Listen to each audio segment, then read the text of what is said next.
Comme chaque semaine, nous sommes avec Thibault Leclerc. Bonjour Thibault. Bonjour. Et cette semaine, nous parlons d'un fruit sec, une fois n'est pas coutume, c'est l'amande. Oui, sec ou pas sec d'ailleurs. Sec ou pas sec, c'est voilà. vrai. Alors, d'où vient-elle? Elle vient précisément du plateau irano-afghan. Et puis elle a été ramenée en Égypte par les Hébreux.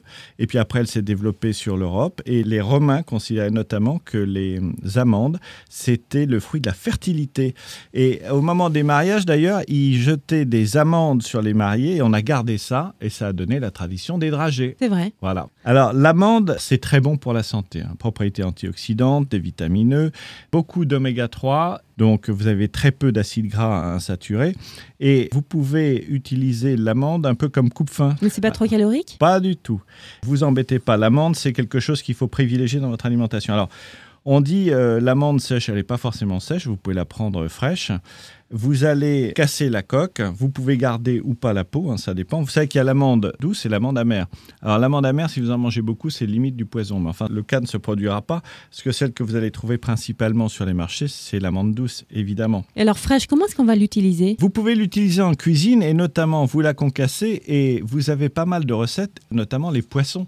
Par exemple, quand vous allez chez Christian Constant et il vous fait un bar aux amandes, c'est une merveille. Oui, j'y vais tous les jours. Donc. Non, mais voilà, vous pouvez l'utiliser pour agrémenter un couscous, dans des salades de fruits, dans des gâteaux, dans du pain, pour accompagner de la viande. Alors, c'est vrai qu'on la voit surtout beaucoup en pâtisserie parce que pour les dragées, pour les calissons, pour les tourons, pour fourrer le chocolat, c'est absolument excellent. Vous avez aussi un sirop qui est particulièrement connu, le sirop d'orgeat, à base d'amande. Mais vous pouvez l'utiliser en sucré-salé, typiquement le couscous. Sachez quand vous l'avez trouvée fraîche sur les marchés, c'est un pur régal, mais consommez-la vite parce que ça sèche vite.